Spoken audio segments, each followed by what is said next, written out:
दोस्तों, हमें जिंदगी में वैकेशन की जरूरत क्यों पड़ती है? क्यों लगता है कि यार अब थक गए हैं, परेशान हो गए हैं, चलो वैकेशन पे चलते हैं? पता है क्यों? क्योंकि हमें हमारी कसायों ने जकड़ रखा है। और कसाएं पता है क्या होती हैं? क्यों नहीं ऐसा हो सकता है कि हम अपने अहम पे कंट्रोल कर लें, अपनी मन कसाय पे कंट्रोल कर लें? क्यों नहीं ऐसा हो सकता है कि हम हमारे लोभ पे विजय प्राप्त कर लें? क्यों नहीं ऐसा हो सकता है कि हम अपने क्रोध को थोड़ा कंट्रोल कर लें? पता है आपको, थोड़ी ईर्ष्या कम कर लें। हम रेस करें ना तो अपने आप के साथ करें, किसी और के साथ ना करें। हमारी जिंदगी में ये सब चीजें इतनी इन्वॉल्व हो गई हैं कि हम अपने आप को इनसे अलग देख ही नहीं पाते हैं। हमें लगता है कि बस यही सब कुछ है, वो हमारे ब्लड में आ गया है, पर पता नहीं चलता है कि हम कितने फ्रस्ट्रेटेड हो जाते हैं, कितने थक जाते हैं, कितने परेशान हो जाते हैं इन सब चीजों के कारण। आपको लग रहा होगा मैं कुछ पता नहीं कौन से संत महात्माओं की और आध्यात्मिक और धार्मिक बातें कर रहा हूं। ऐसा नहीं है। हमारे संत महापुरुष जो हुए हैं, आप उनकी जिंदगी को देखो तो सही जरा। मैं पूछता हूं, गांधी जी को किसी से ईर्ष्या थी? एक बार गांधी जी अपने आश्रम में बैठे थे और उनके साथी उनके पास आए कि बापू, अंग्रेज आ गए हैं और आपको जेल में ले जाने वाले हैं। बापू बोले कितनी देर में?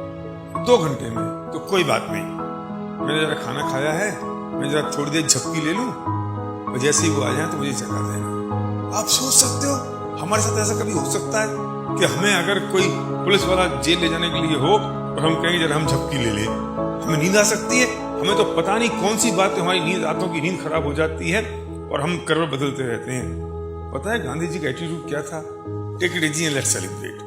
या जो कुछ हो गया ना उसे आसानी से ले लो, टेक इट इजी और सेलिब्रेट करेंगे। और जैसे ही वो 2 घंटे बाद पुलिस वाले आए, गांधी जी को जीप में बिठाया।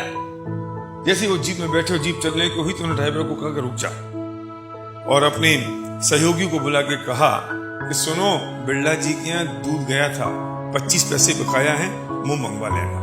ओह माय गॉड, कितने रिलैक्स हैं अपनी जिंदगी में। अगर हम अपनी जिंदगी में इतने रिलैक्स हैं तो हमें जरूरत पड़ सकती है वैकेशन की। जिंदगी वैकेशन हो जाएगी, हर पल वैकेशन हो जाएगा, हमारी पूरी जिंदगी आनंदमयी हो जाएगी। हम कितने रिलैक्स रहेंगे आप कल्पना कर सकते हो? मुझे याद है कि मोरारजी देसाई, ये तो हमारे समय की बात है कि मोरारजी देसाई जब प्रधानमंत्री बने और कॉन्फिडेंस वोट होने वाला था, रात को 10 बज गए, उनके सोने का समय था रात को 10 बजे। उन्होंने कहा मैं माफी चाहता हूं, मेरे सोने का समय हो गया और मैं जा रहा हूं। उन्हें पता था कि सरकार गिर सकती है और गिर ही जाएगी, लेकिन गए और सो गए। उन्होंने सुबह अखबार में पढ़ा कि मेरी सरकार गिर गई, उन्होंने रेजिग्नेशन लिखा और चले गए। ओह क्यों? क्योंकि मोरारजी देसाई की जिंदगी में था take it easy and let's celebrate. ऐसे आदमी को कौन परेशान कर सकता है? ऐसे आदमी को किस वैकेशन की जरूरत पड़ेगी? सोचो तो सही जरा। जब ईसा मसीह को सूली पर लटकाया, उन्होंने उसे रिवील किया, गुस्सा किया, चिल्लाए, उन नाराज हुए, रिवेंज लिया? नहीं, ठीक है, take it easy and let's celebrate. Todarmal ji को जब हाथी के पैर के नीचे कुचलने की बात आई और हाथी जब पैर नहीं रख रहा था तो उन्होंने कहा गजराज, तू क्यों अपने पैर नहीं रख रहा है? तू अपना काम कर। ऑर्डर देने वाले ने अपना काम कर दिया, मैं अपना काम कर रहा हूं। उनकी जिंदगी में था take it easy and let's celebrate. कितने रिलैक्स थे, कितने शांत थे। आप सोच सकते हो जब सुबह राम को राजपाट मिलने वाला हो, रात भर से तैयारियां चल रही हो और सब बिल्कुल प्रिपेयर्ड है, और उस वक्त दशरथ आगे कहते हैं कि राम तुम्हें 14 साल के लिए वनवास जाना है। तब तो राम ने क्या किया होगा? अगर राम की जगह हम होते तो हम क्या करते? जरा सोचो तो सही। एक बार राम बनने की कोशिश करो और हमारे पिता हमसे ये कह दें और हमें सुबह अगर राजपाट मिलने वाला हो तो हम क्या सोचेंगे? लेकिन राम ने कहा ठीक है, जो आ गया पिताजी। और सीता से कहा सीते मैं जा रहा हूं। सीता ने कहा आप अकेले कैसे जा सकते हो? मैं भी चलूंगी। लक्ष्मण ने कहा मैं भी चलूंगा। Take it easy and let's celebrate. कोई भी सिचुएशन हो गई, उस सिचुएशन को उन्होंने बहुत आसानी से ले लिया, सहजता से ले लिया।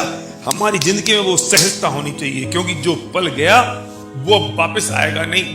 हम दुर्भाग्य ये है कि हम अपने बीते हुए पल को खींच के लाने की कोशिश करते हैं, और जो पल बीत गया वो कैसे लौट के आएगा?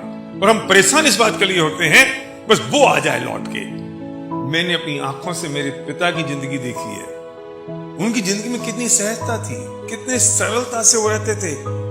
किसी चीज ने उन्हें परेशान नहीं किया, किसी चीज में दुखी नहीं किया, चाहे शारीरिक तकलीफ हो, चाहे कोई ऐसी तकलीफ हो जिससे लोगों को मानसिक तकलीफ हो जाती है कि हमें थोड़ा सा यस कम मिल जाता है तो हम परेशान हो जाते हैं, हमें थोड़ा सा स्टेज पे पहले ज्यादा बुला लिया जाता है या कम बुला लिया जाता है तो हम परेशान हो जाते हैं, हमें आगे बुला लिया, हमें पीछे बुला लिया, हम उससे परेशान हो जाते हैं। अरे ये परेशानी की चीज है, वो पर्याय गई, वो समय गया। हमारी जिंदगी में अगर एक सिद्धांत हो जाए, अरे जाने दो, हम ट्रैफिक में फंस जाते हैं तो हमें परेशानी शुरू हो जाती है, हमारा ब्लड प्रेशर ऊपर नीचे हो जाता है। क्यों? वो हमारे कंट्रोल में नहीं है। दुनिया की हर चीज हम चाहते हमारे कंट्रोल में हो, दुनिया की कोई चीज हमारे कंट्रोल में नहीं है। अगर दुनिया की हर चीज मैं चाहूं मेरे कंट्रोल में हो तो वो चीज है, उसके अस्तित्व का क्या होगा?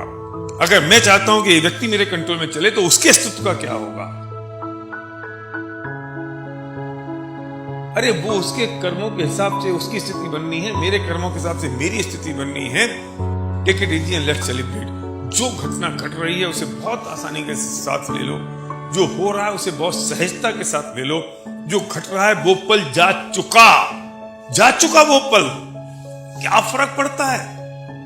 अब वो पल दोबारा लौटेगा नहीं। हर पल को जीना सीखना पड़ेगा, हर मोमेंट को जीना सीखना पड़ेगा, और जो पल बीत रहा है उस पल को एंजॉय करना पड़ेगा, उसमें आनंद लेना पड़ेगा, उसमें आनंद ढूंढना पड़ेगा। क्या फर्क पड़ता है? हर चीज में सहमति नहीं हो सकती। सरदार पटेल की हर बात की सहमति नेहरू जी से और गांधी जी से नहीं होती थी उनकी, लेकिन उनका पर्पज उन्हें पता था कि मेरी जिंदगी का पर्पज क्या है। पर्पज है मुझे स्वतंत्रता चाहिए, पर्पज है आजादी चाहिए। अगर बापू से कुछ बात नहीं बन रही है, पंडित जवाहरलाल नेहरू से अगर नहीं बन रही है तो कोई बात नहीं, जिस बात पे नहीं बन रही है वो बात अलग हो गई, बाकी जिंदगी आगे बढ़ाओ। मैंने सरदार पटेल के पत्रों में देखा है, उन्होंने बापू को चिट्ठी लिखी है, सम्मानीय बापू, आपकी इस बात से मैं असहमत हूं लेकिन फिर भी मैं आपके साथ हूं। ये एटीट्यूड की तरीका हो सकता है हमारे पास। ऐसे व्यक्ति को जिंदगी में कौन परेशान करेगा? ऐसे व्यक्ति को जिंदगी में कौन रोक सकता है उसको आनंद भोगने से? इसलिए मैं कहता हूं जिंदगी में वेकेशन की जरूरत नहीं है, पूरी जिंदगी ऐसी जीनी चाहिए जिससे हर पल हमारा वेकेशन जैसा हो। हमें रिलैक्स करने की जरूरत नहीं है, पूरी जिंदगी ऐसी बीते जिससे हम हर पल हर मोमेंट को हम एंजॉय कर सकें। दोस्तों, हमारी जिंदगी में से झूठ का नाम और निशान मिट जाना चाहिए। और मायाचारी, ओहो, हमें पता भी नहीं चलता है कि हमने कब ये छल कपट कर लिया, कब मायाचारी कर ली, और हम सबसे ज्यादा उसी से ही परेशान रहते हैं। किसी से कुछ और कह दिया, किसी से कुछ और कह दिया, मन में कुछ और है, जवान पे कुछ और है, सोच कुछ और रहे। अरे अपनी जिंदगी में एक सरलता पैदा कर लें, शिशु के समान निर्दोषता पैदा कर लें। एक छोटा सा बच्चा जो होता है, उस बच्चे में जो निर्दोषता होती है, वैसे अपने जीवन में हम ला सकते हैं या नहीं? उतनी सरलता हम अपने जीवन में ला सकते हैं या नहीं? जरा सोचो तो सही। जब वो बच्चा हंसता है ना तो कितनी खिलखिलाहट से हंसता है, कितनी प्रसन्नता के साथ हंसता है। और हम तो हंसते भी ऐसे हैं जैसे नाप के हंस रहे हो कि किसके सामने कितना हंसना है, किस सामने कितना बोलना है। जीवन में सरलता होगी ना तो लोग तुमसे आकर्षित होंगे, और जब जीवन में सरलता होगी ना तो तुम कभी भी टिट फॉर टैट नहीं करोगे, तुम करोगे हमेशा टिट फॉर एजिटेट। क्यों करना है टिट फॉर टैट? सामने वाले ने अपना काम कर दिया है और मैं अपना काम करूंगा। अगर मैं भी टिट फॉर टैट कर रहा हूं तो उसमें उनमें क्या फर्क रहा? अगर उसने कोई गलती करी तो मैं उस गलती पे गलती और कर दूं तो होगा क्या?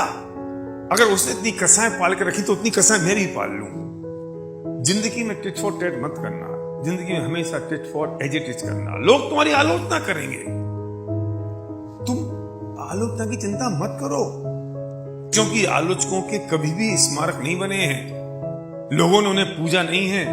तुम क्यों चिंता करते हो? उन्हें अपनी जिंदगी से निकाल दो, हटा दो।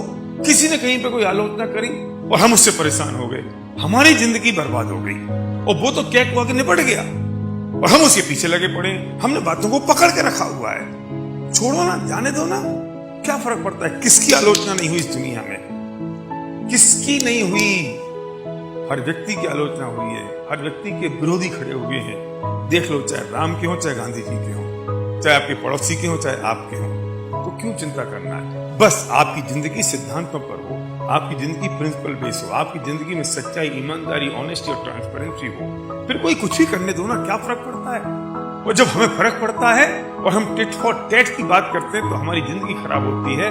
फिर हमें जरूरत पड़ती है वैकेशन की, फिर हमको जरूरत पड़ती है कि हम थक गए, हम परेशान हो गए, हम टेंशन में हैं, फिर हमको जरूरत पड़ती है कि अब थोड़ा सा। तो आप क्या सोचते हो, जब आप वैकेशन पे जाते हो तो ये सब चीजें आपसे पीछे छूट जाती हैं। हम सिर्फ ड्रामा करते हैं तो क्षण भर के लिए हमें अपने आप को थोड़ा रिलैक्स महसूस करते हैं, लेकिन जब जिंदगी से चीजें हट जाती हैं तो फिर जीवन में कभी वैकेशन की जरूरत नहीं पड़ती है। मतलब जहां आप हैं वो आपके लिए वैकेशन है, आप वहां रिलैक्स हैं। इसलिए तकलीफ का कारण हमारी ये कसाएं हैं, तकलीफ का कारण हमारी ये सोच है, तकलीफ का कारण हमारी ये परिस्थितियां हैं। जब हम लोगों के बारे में सोचते हैं कि हम टिट फॉर टैट करेंगे, वो ईर्ष्या है। अरे ईर्ष्या करनी तो अपने आप के साथ करो, किसी और के साथ क्यों? अगर रेस करनी तो अपने आप के साथ करो, किसी और के साथ रेस क्यों करनी है? क्यों करना है? क्यों किसी को कंप्यूटर बनाना है? क्या कर लोगे अगर एक तरीका सोच का नहीं बदला ना? कितना भी पैसा इकट्ठा हो जाएगा, वो जीवन में शांति नहीं होगी। जीवन में शांति ज्यादा जरूरी है। जीवन में शांति आती है सोच से, इस विचारधारा से, और ये आसान नहीं है दोस्त। इसके लिए अभ्यास करना होगा, इसके लिए प्रैक्टिस करनी पड़ेगी, इसके लिए आदत डालनी पड़ेगी, क्योंकि आज तक हमारी आदत इन सब विषय कसाय की है, इन विकारों की है जो हमें जकड़ रखा है जिन्होंने। और इसको ठीक करने के लिए, अरे जब प्लास्टर हो जाता है ना हाथ पे, एक्सीडेंट हो जाए और ये प्लास्टर चढ़ जाए फ्रैक्चर होने पे, और 6 महीने हाथ ऐसा रहे, तो उसको सीधा करने में भी ना दर्द होता है जब प्लास्टर उतर जाता है तब, क्योंकि अभ्यास इसका हो गया तो वो सीधा नहीं होता है। तो हमारे पास हमारी प्रैक्टिस हो गई है क्रोध की, मान की, मायाचारी की, अहं की, ईर्ष्या की, तो इनको हटाना आसान नहीं होगा। लेकिन निरंतर प्रैक्टिस करेंगे, निरंतर अभ्यास करेंगे तो मुश्किल भी नहीं होगा। तो जिंदगी में याद रखो, no tit for tat, tit for एजेटिज। जिंदगी में हमेशा याद रखो, take it easy and let's celebrate. हर पल को सेलिब्रेट करो, एंजॉय करो। अरे नहीं होता है तो हंसने का नाटक शुरू कर दो, जब नाटक आपका असली रूप बन जाएगा और आप अपनी जिंदगी में कहने लग जाओगे, yes take it easy and let's celebrate.